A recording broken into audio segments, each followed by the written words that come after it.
നിങ്ങൾക്ക് എന്തെങ്കിലും ഇത് കറി വയ്ക്കാൻ വാങ്ങിച്ചിട്ട് വന്നുകൂടായിരുന്നോ? എന്താ ഒരു പണിയില്ല മറ്റേ. നിങ്ങൾക്ക് ഇവിടുന്ന് എന്തെങ്കിലും കടം വാങ്ങിച്ചുകൂടായിരുന്നോ? അന്ന് വാങ്ങിയാലും കുറച്ച് പൈസ കൊടുക്കാണ്ട്, അത് കൊടുത്താലേ പിന്നെ വാങ്ങാൻ വയ്യുള്ളൂ. ഇതിങ്ങനെ പണിയില്ലാണ്ടായ കാലം ഇല്ലല്ലോ. ഇപ്പം എന്ത് ചെയ്യും? ഇപ്പം നമ്മൾ എന്തോ ഫ്രിഡ്ജിൽ ചെറിയൊരു കയ്പ് എന്തിരിക്കുന്നുണ്ട്, ഞാൻ അതെടുത്തേക്കട്ടെ. എന്ത് ചെയ്യാന്?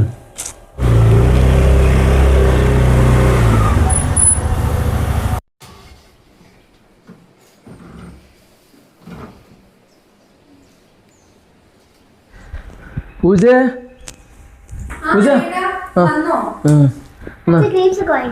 വാങ്ങിയിട്ടുണ്ട്. ഇതാ ചിക്കനും ഉണ്ട്, ഇതാ നിനക്കുള്ള മുന്തിരി ഉണ്ട്, ആപ്പിൾ ഉണ്ട്. വേഗം കഴിക്കട്ടാ. അത് നമുക്ക് നാളെ വാങ്ങിക്കാം. അത് വേഗം കഴിക്കോ. എന്നിട്ട് ആദ്യം മുന്തിരി കഴിക്കാം, എന്നിട്ട് നമുക്ക് ചിക്കൻ ഇതൊക്കെ കൂട്ടിയിട്ട് ചോറ് തന്നാം.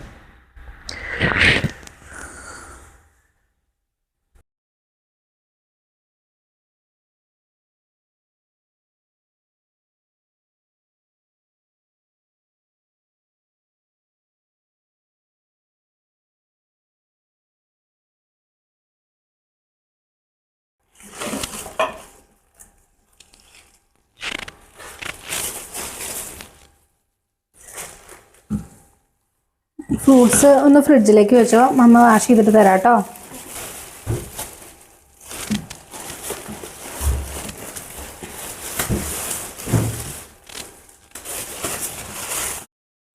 ഇത് അച്ഛനെ കൊണ്ടുകൊടുത്തോളൂ, മോളും കഴിച്ചോളൂ കേട്ടോ. അമ്മ ഇപ്പോൾ വരാം. കറി ഒന്ന് അടുപ്പത്ത് വെച്ചിട്ട് അമ്മയും വരാം കേട്ടോ.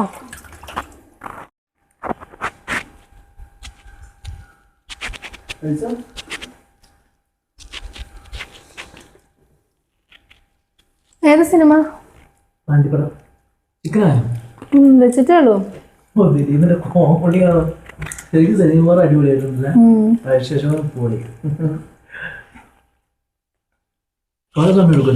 ഇല്ല, ഇപ്പൊ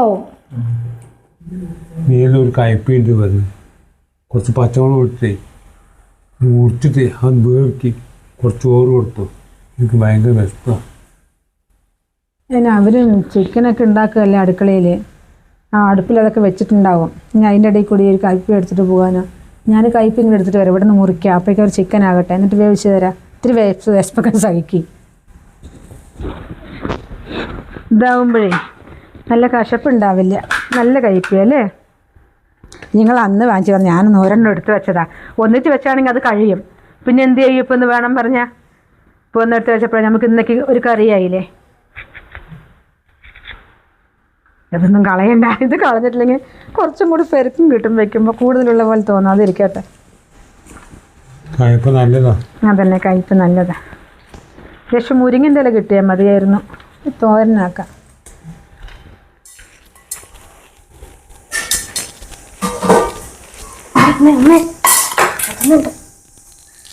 എടുത്തോ.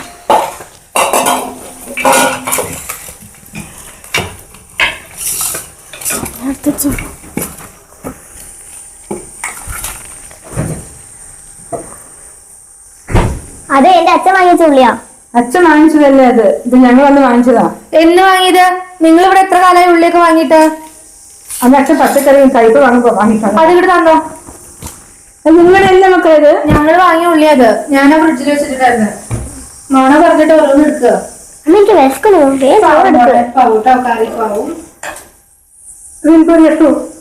ഉള്ളി വേണമായിരുന്നു. ഞാൻ അടുപ്പിൽ കഴിഞ്ഞോ? ഞാൻ ഉപ്പിട്ട് വേവിക്കട്ടെ. കഴിഞ്ഞ അടുപ്പില്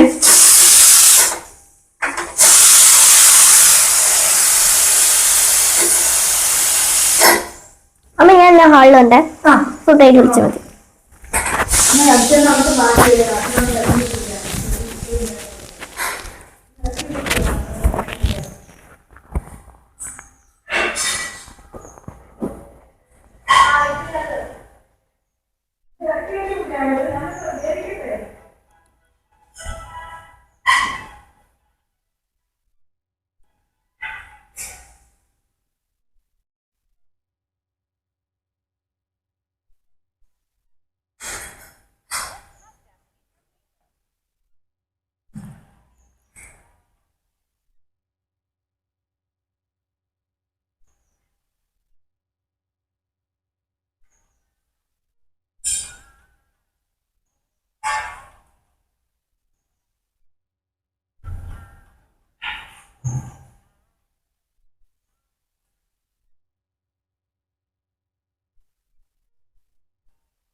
എടി നീ എന്താടി കറിയിൽ ഇത്രയും വെള്ളം ഒഴിച്ചിരിക്കുന്നേ? അതിന് നിങ്ങളുടെ അമ്മ വന്ന് തിരക്ക് കൂട്ടിട്ടാ ചിക്കനൊന്ന് വേവാനുള്ള സമയം പോലും കൊടുത്തിട്ടില്ല. മാറ്റി വെക്കെന്ന് പറഞ്ഞിട്ട്. ഇപ്പൊ വല്ല വയറിളക്കം പിടിക്കുമെന്നാണ് എന്റെ പേടി, അവരെ കൊതി വെച്ചിട്ട്. അത് മിക്കവാറും വരും. പട്ടി മണം പിടിക്കുന്ന പോലെയല്ലേ അവിടെ വന്ന് മണം പിടിച്ചിരുന്നത്. നമുക്ക് ഇവിടുന്ന് വേറെ വീട്ടിലോട്ട് മാറട്ടാ. ആ കാര്യം ഞാൻ നിങ്ങളോട് എന്നേ പറഞ്ഞു തുടങ്ങിയതാ. ഇത്രയും പെട്ടെന്ന് അതിനുള്ള കാര്യം ചെയ്യാം. അങ്ങനെ പോയാൽ ശരിയാവില്ല. ഞാൻ പറയാനും നിൽക്കണ്ടേ? നിങ്ങൾക്ക് പേടിയാവും. പേടിയായിട്ടൊന്നുമില്ല, പിന്നെ വെറുതെ വെറുതെ എല്ലാ സ്ഥലത്തും പോയിട്ട് പറയുകയും ചെയ്യും. മോനെ അത് കാട്ടി, മരുമോൻ അത് കാട്ടി, വെറുതെ എന്തിനാ? അച്ഛൻ നമ്മുടെ ഉള്ളി എടുത്തു വെച്ചത് എന്നിട്ട് അമ്മ വാങ്ങി വെച്ചതാ. എടി ബാക്കി ചിക്കൻ കറിയെ കറക്റ്റായിട്ട് ഫ്രിഡ്ജിലെടുത്തിട്ട് ലോക്ക് ചെയ്ത് വെച്ചോ. ഫ്രിഡ്ജിലൊന്നും വെക്കണ പരിപാടിയില്ല, എല്ലാ റൂമിലും അടച്ചോടന്ന് വെക്കുക ചെയ്യാം. അങ്ങനല്ലേ, അല്ലെങ്കിൽ കഷ്ണം രാവിലെ ആകുമ്പോഴത്തേനും ഉണ്ടാവില്ല, എന്നിട്ട് പൂച്ച കെട്ടാന്നും പറയും. ഇതാ ചോറ്. കുറേ സമയം വിശക്കുന്നു പറഞ്ഞിട്ട് വെള്ളം ഒഴിക്കട്ടെ. ഉപ്പിട്ടിട്ടുണ്ടല്ലോ.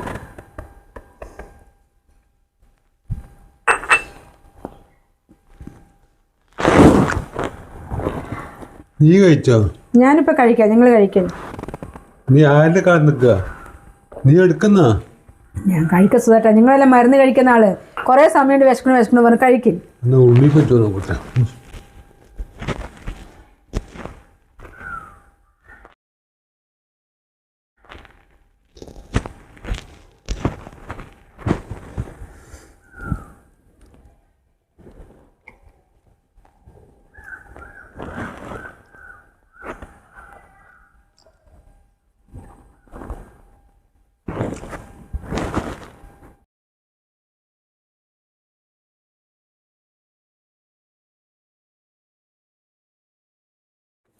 അച്ഛാ, അടുത്ത ആഴ്ച ഞങ്ങളെ സ്കൂളിൽ നിന്ന് ടൂറ് പോകുന്നുണ്ട്. അപ്പൊ എനിക്കൊരു 5,000 ഫീസ് തരുമോ? കൊടുത്തേക്കേ. വൈകുന്നേരം തരാട്ടാ. പിന്നെ ഇന്നലെ എന്റെ സ്കൂളിലത്തെ കുട്ടികളൊക്കെ മാളിൽ സിനിമ കാണാണ്ടി പോയി. എങ്കിലും കാണാൻ ഞങ്ങളെ കൊണ്ടുപോകുമോ? നമുക്കിന്ന് പോയാലോ? രാത്രി പോവാം, വന്നിട്ട് പോവാം. അപ്പൊ ഞാൻ ഫുഡ് വെക്കില്ല കേട്ടോ. പുറത്ത് കഴിക്കാം. നമുക്ക് കുഴിമന്തി കഴിക്കാം. മോനെ, 2 ദിവസം പണിയില്ലേ? ചോറിന്റെ മരുന്നൊന്നും വാങ്ങിട്ടില്ല. അച്ഛൻ നിങ്ങൾക്ക് തീരെ നാണമല്ലേ എന്നോട് പൈസ ചോദിച്ച് മരുന്ന് വാങ്ങാൻ വേണ്ടിട്ട്? അതെ, നിങ്ങൾക്ക് അത്യാവശ്യം ആരോഗ്യമുള്ളതല്ലേ? സ്വന്തമായിട്ട് പണിക്കൊക്കെ പോയിട്ട്, പണി ഇല്ലാത്ത എന്താ? പണിക്ക് മര്യാദക്ക് പോകാത്തോണ്ടാണ്. പണിക്ക് സ്വന്തമായിട്ട് പോവാം, എന്നിട്ട് സ്വന്തമായിട്ട് തന്നെ മരുന്ന് വാങ്ങിയാൽ മതി. നിങ്ങൾ കിടപ്പിലാവട്ടെ, അപ്പൊ ഞാൻ ആലോചിക്കാം വേണോ വേണ്ടെന്ന്. ഒന്നാമത് എന്റെ കയ്യിൽ 10 പൈസ മര്യാദക്ക് എടുക്കാനില്ല. അതിൻ്റെ ഇടയിൽ 100 കൂട്ടം ചെലവും കാര്യങ്ങളും ഉള്ളതാണ്.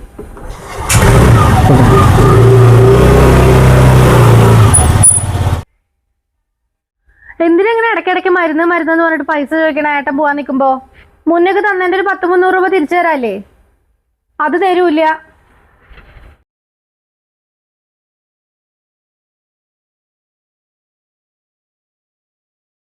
നിങ്ങളുടെ അടുത്ത് വെറുതെ അവരടുത്ത് ആരാ പൈസ ചോദിക്കാൻ പറഞ്ഞു? ഞാൻ പണിക്ക് പോയിട്ട് വന്ന് മരുന്ന് വാങ്ങിയിട്ട് വരില്ലേ? വയ്യെങ്കിലല്ലേ ഒരു ഭാഗത്തവിടെ കിടക്കി. നമ്മൾക്ക് മക്കളൊന്നുമില്ല നമ്മളെ നോക്കാനും ഒരു 10 രൂപ തരാനൊന്നും. വെറുതെ തരാത്തവൻ്റെ പുറകെ പൈസ പറഞ്ഞ് ചോദിക്കുന്നത്. ഞാൻ എത്ര പ്രാവശ്യം മാറ്റിണ്ടറിയാം അവൻ്റെ പുറകെ പൈസ ചോദിക്കണ്ടെന്ന്. എന്താ അവരുടെ വാക്ക് നാണമുണ്ടോ? അവരൊന്നും നമുക്ക് ചിലവിന് തരുന്നില്ലല്ലോ, 1 രൂപ പോലും തരുന്നില്ല. പക്ഷേ അതിൽ മക്കൾ പറയുന്നത് എനിക്ക് നാണക്കേടാ. അവിടുത്തെ പൈസ ഞാൻ പണിക്ക് പോയിട്ട് വരാട്ടോ. നിങ്ങളവിടെ പുറത്തെവിടെയും പോകണ്ട, അവിടെ മിണ്ടാതിരുന്നോളെ. ഞാൻ മന്ത്രിയും മരുന്ന് വാങ്ങിയിട്ട് വരാം. ഒരു ഉപകാരമില്ലാത്ത മക്കൾ, അതൊക്കെ മക്കൾ പറയാൻ പറ്റും. മോളെ വേഗം റെഡിയാവുക, അച്ഛന്റെ കോളാ. അച്ഛൻ എത്താറായിട്ടുണ്ടാവും. അമ്മേന്റെ ലിബാമ എവിടെ? അവിടെ ഉണ്ട്, ആ ബാഗിലുണ്ടാവും. കിട്ടി. ഹലോ, ആ ഏട്ടാ ഞങ്ങളൊക്കെ റെഡിയായി.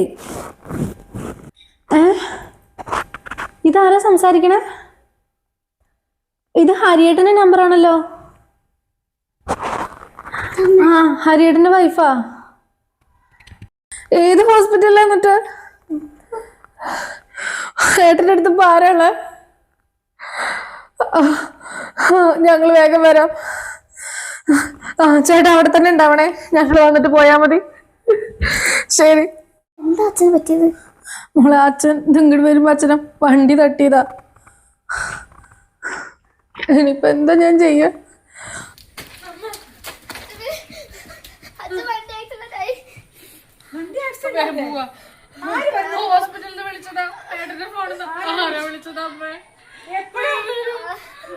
അച്ഛനെ വിളിച്ചിട്ടാണ് അച്ഛൻ പോവാ.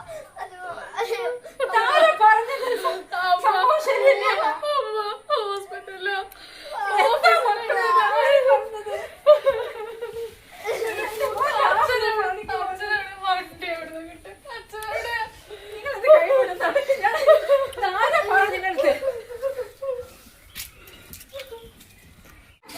അത്ര വലിയ കാര്യമൊക്കെ ചെറുതായിട്ടുള്ളൂ.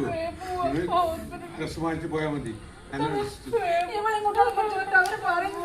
നിസാര കാര്യം കേട്ടോ, ചെറുതായിട്ടുള്ളൂ. വണ്ടി കൊണ്ടുണ്ട്.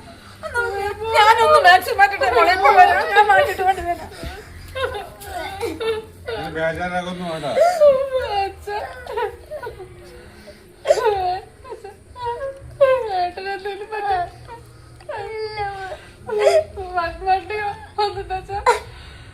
കരയെ മാത്രം പ്രശ്നമൊന്നുമില്ല, ചെറിയൊരു കാര്യമുള്ളൂ.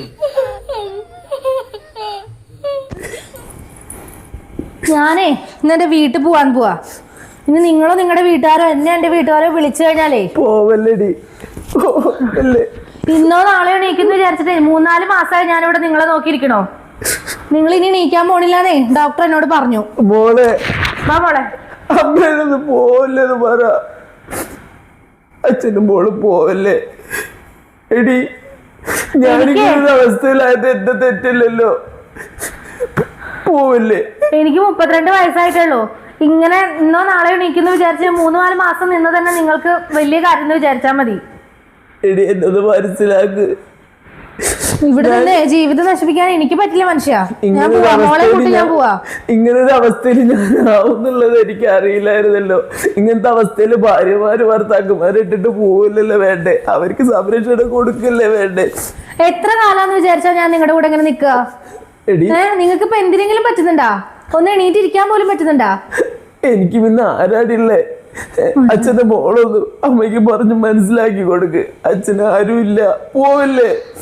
വന്നേ എടി അത് പോവല്ലേ. മോളെ അച്ഛന്റെ മോള് കൊണ്ട് വന്നേ, പോവല്ലേ. നിനക്ക് എന്തെങ്കിലും പറയാണ്ടെങ്കിൽ നീ അച്ഛൻ്റെ അടുത്ത് ഇപ്പൊ പറഞ്ഞോ. പോവല്ലേ. നിനക്ക് നിന്റെ അച്ഛനെ കാണാൻ പറ്റില്ല. അച്ഛന്റെ അവസ്ഥ മനസ്സിലാക്കൂ, ഒന്ന് മോള് മനസ്സിലാക്ക്. എടി രമ്യ പോവല്ലേ, പോവല്ലേടി മക്കളെ, പോവല്ലേ. ഈശ്വരാ.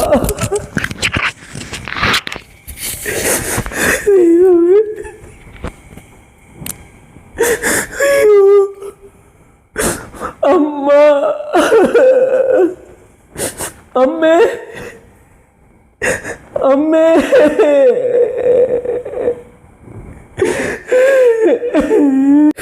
അമ്മ, അവളെ കുട്ടി എവിടെ പോയതാ? എങ്ങോട്ട് പോയതാ മോനെ? അവൾക്ക് ഇനി എന്നെ വേണ്ടെന്ന് പറഞ്ഞോ. നിന്നെ വേണ്ടെന്നോ? ഞാൻ ചോദിക്കാൻ തള്ളി മാറ്റിട്ട് ഓടുന്നു. എന്താ ചെയ്യാ? ഇത്രയും കാലം കണ്ണേ പൊന്നെ എന്ന് പറഞ്ഞ് അച്ഛനും വേണ്ട അമ്മയും വേണ്ട എന്ന് പറഞ്ഞ് അവളും കുട്ടിയും മാത്രം മതി പറഞ്ഞ് നടന്നതല്ലേ എനിക്ക്? അത് ശിക്ഷയാണോ എനിക്കിപ്പോ അവൾ തന്നത്? ഞാൻ തളർന്ന് കിടക്കുന്നവനാണ്. ഇനി ഈ പെട്ടെന്ന് എഴുന്നേക്കാൻ പറ്റില്ല. ഇങ്ങനെ ഒരാളുടെ കൂടെ ജീവിക്കാൻ അവർക്ക് ഇനി പറ്റില്ല. അത്രേ ഉള്ളൂ. ഭാര്യയും കുട്ടിയൊക്കെ ഇട്ടെറിഞ്ഞ് ഉപേക്ഷിച്ച് പോയി. ഞങ്ങളുടെ മനസ്സിലോ നീ എന്നെ ഞങ്ങളുടെ മോനല്ലടാ. നിങ്ങൾ എന്തൊക്കെ ചെയ്താലും മോനെ മാതാപിതാക്കളും മറന്ന് കാണിക്കരുത് ഒരിക്കലും. ഒരു മക്കളും അവരുടെ ശാപമൊന്നും വലിച്ചു കെട്ടരുത്. നിങ്ങൾ എത്ര സന്തോഷത്തോട് നിങ്ങൾ എന്തൊക്കെ വാങ്ങിക്കഴിച്ചു, ഞങ്ങൾ എന്തൊക്കെ ചെയ്യുന്നു, നിങ്ങൾ എന്തൊക്കെ കാണിച്ചു ഞങ്ങളെ. ആ മനസ്സിന്നല്ലേ അത് മുഴുവനും പോയി. നീ എൻ്റെ പഴയ മോനായിട്ട് ഞങ്ങളുടെ അടുത്ത് തിരിച്ചു വന്നു. അങ്ങനെ ഞാൻ വിചാരിക്കുന്നത്. എൻ്റെ മോനെ ഒന്നും സംഭവിക്കില്ലടാ. നീ നന്നായി വരും. വീണ്ടും പഴയ ജീവിതത്തിലേക്ക് നീ വരും. അവൾ പോയിക്കോട്ടെ. എൻ്റെ മോനൊന്ന് എളിച്ചിട്ട് നടന്ന് കിട്ടിയാൽ മതി ഞങ്ങൾക്ക്. അത്രയും മതി. അത്രയും ഞങ്ങൾ പ്രതീക്ഷിക്കുന്നത് നിന്നോട്. ഞാനും അച്ഛനും ബൈക്കിന്ന് പണിക്ക് പോയിട്ട് നിനക്ക് കൊണ്ടുതരാം. നിന്റെ ജീവനോട് ഇങ്ങനെ കണ്ടാൽ മാത്രം മതി ഞങ്ങൾക്ക്. അത് മതിയടാ. സോറി അമ്മ, സോറി. നീ വിഷമിക്കണ്ട. നീ ധൈര്യമായിട്ടിരുന്നു. നിന്റെ അച്ഛനും അമ്മയും നിന്റെ കൂടെ എന്നും ഉണ്ടാവും.